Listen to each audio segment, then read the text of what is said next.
with the Excellence in Real Estate team and Keller Williams Realty in Temecula Valley. I primarily service the Hemet San Jacinto Valley and do work with clients extending from Temecula, Murrieta north to the Hemet San Jacinto and Paris area. Today, I would like to thank you for joining me on this short video report. This is part 3 of a 5-part series. And in this special report, we're reviewing a report that I prepare that I make available to all of my listing clients, and it's called How to Sell Your Hemet Home at the Highest Possible Price. In this report, I cover 10 points, and I'm doing 2 topics per video session here. Here in session number 3, I'm going to talk about telling you how to make cosmetic improvements and to disclose your property flaws. So let's start with cosmetic improvements. First of all, if you have something that's old and dated, if you have something that's broken, you have light switch covers, wall outlet covers, if they're cracked, if they're painted over along the edges, replace them. They're cheap, okay? They do a lot they'll make the house pop when you see new and clean and fresh. And when you see old and dirty and cracked and painted, it just goes down like this. Why? Because when a buyer's looking at a home and they see that type of maintenance issue, then they kind of wonder, well, what else is there? They look around and now they're starting to feel, well, I don't know if this house is ready for us to move into. We're not looking for a fixer, you know. So it's real important that little details like that, make sure that faucets, nothing's leaking. If you have an old carpet, you know, you spend $1,500 on replacing a carpet, it could easily add $3,000, $4,000, $5,000 in value to the property because people are going to look at it, they're going to see it's clean, it's fresh, and they can picture themselves moving right in behind you. And that's critical if you want to sell your home for the most money in the least amount of time with the least amount of inconvenience. So cosmetic improvements are very important. I have a special report that's put out by the National Association of Realtors that is a cost versus value, and if you want to get into some major or even minor remodeling, such as kitchen remodeling, bathroom remodeling, closet expansion, you know, those type of things, replacing windows. If you're in an older home and you have single pane windows, dual pane windows is a big plus. You know, full bath addition is a big plus.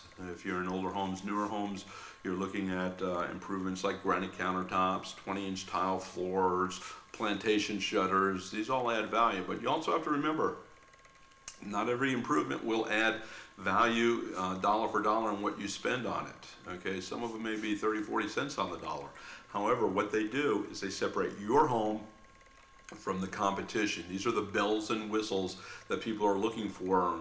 And so if you have a buyer who's in the market for a $500,000 home, and let's say they're looking $480 to $520, they look at your home and you're listed right in the middle at $500, and there's another one down the street or in the next development, basically the same size, same square footage, same number of rooms, but you have the granite, you have the nice flooring, you have the nice plantation shutters, you have upgraded carpet, your home is freshly painted, and they're roughly the same price. Well, who do you think they're going with? They're going with you.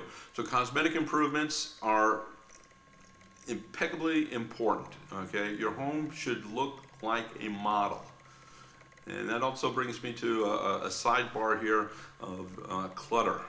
If you're going to list your home with me, we're going to sell your home. So what I want you to do is I want you to start packing right now.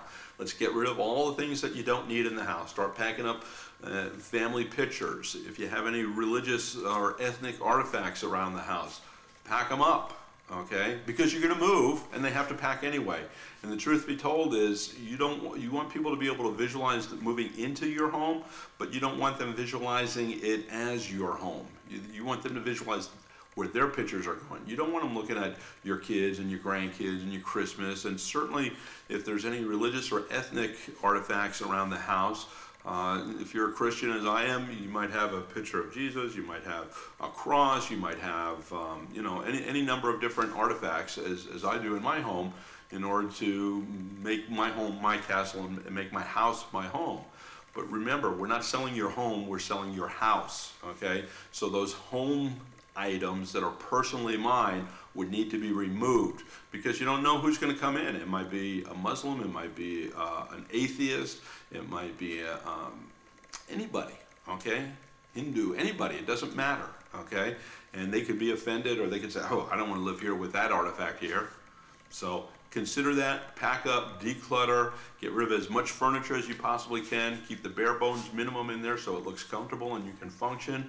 But you know, if you go into a room, and as I have many times, and it's round the room, there's not an inch of wall space exposed that's not covered by furniture. That's clutter. Get rid of it, okay? And that brings me to my next topic that I want to discuss, which is property flaws. And by property flaws, you know what they are.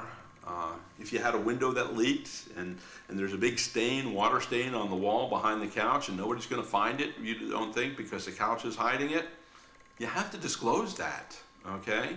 If it's taken care of, you know, you might be able to repair it, and if it's something that's repairable and it's done, then you don't have to disclose it anymore.